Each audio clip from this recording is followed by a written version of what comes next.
حنا في سيدنا نديرو الرقاق ولا نديرو البركوكس، نتوما اش ديروا. اليوم درتها لكم تاع العاده والعوايد بالتعمير، يجي طري وشباب.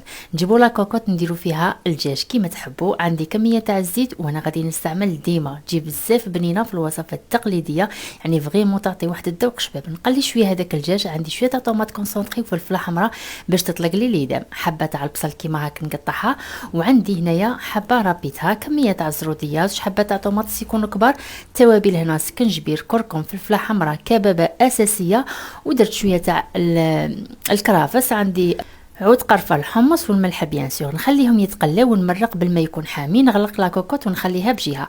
التعمير، شوفوا السر تاع التعمير هو نحمصوا بصله صغيره كيما هكا في هذيك المارغرين، نزيدوا عليها 500 غرام تاع الكفته، وعندي توابل نفسهم اللي درتهم، زوج معارف تاع السميد المقلي، وعندي زوج معارف تاع لا شابليغ، وندير البيض هنا عندي 3 حبات تاع البيض، ونخليه حتى لي يشرب غايه الغايه، يعني نخليها هكا واحد السويعه.